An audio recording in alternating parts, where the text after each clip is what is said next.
마태복음 7장 13절에서 29절 말씀입니다. 하나님의 자녀들은 좁은 문으로 들어가야 합니다. 멸망으로 인도하는 문으로 들어가는 자들은 많으나 생명으로 인도하는 문을 찾는 자들은 적습니다. 거짓 대언자들 조심해야 합니다.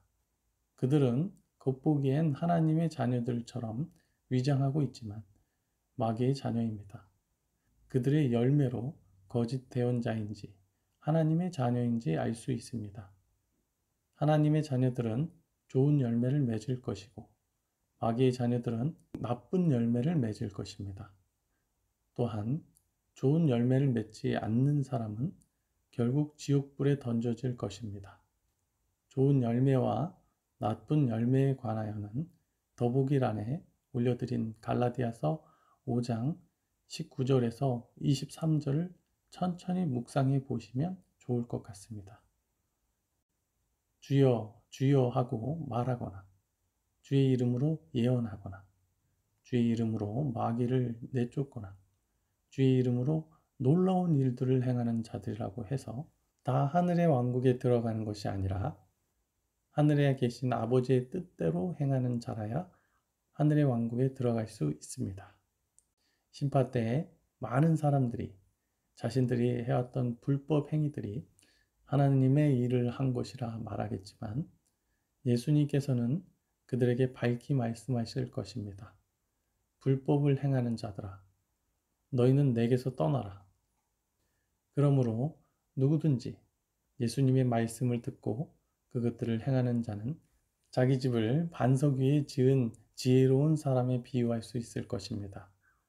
비가 내리고 홍수가 나고 바람이 불어 그 집에 부딪혀도 그 집은 무너지지 않을 것이니 이는 반석 위에 집을 세웠기 때문입니다. 예수님의 말씀을 듣고 그것들을 행하지 않는 자는 자기 집을 모래 위에 지은 어리석은 사람에 비유할 수 있을 것입니다.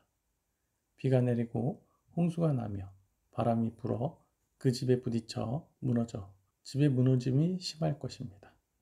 이렇듯 예수님의 올바른 말씀을 듣고 행해야 어떠한 마귀의 관계에도 무너지지 않을 수 있습니다.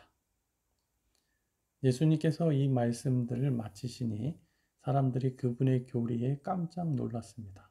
왜냐하면 예수님께서는 서기관들처럼 가르치신 것이 아니라 스스로 권위 있는 분처럼 가르치셨기 때문입니다.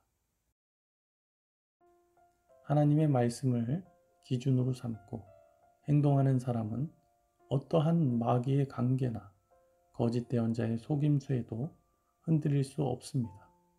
예언하고 마귀를 쫓고 놀라운 일을 행하는 것이 하나님의 일이라 속이는 자들이 있으나 그들의 열매를 보면 하나님의 뜻에 의한 것인지 아닌지 분명하게 알 수 있습니다.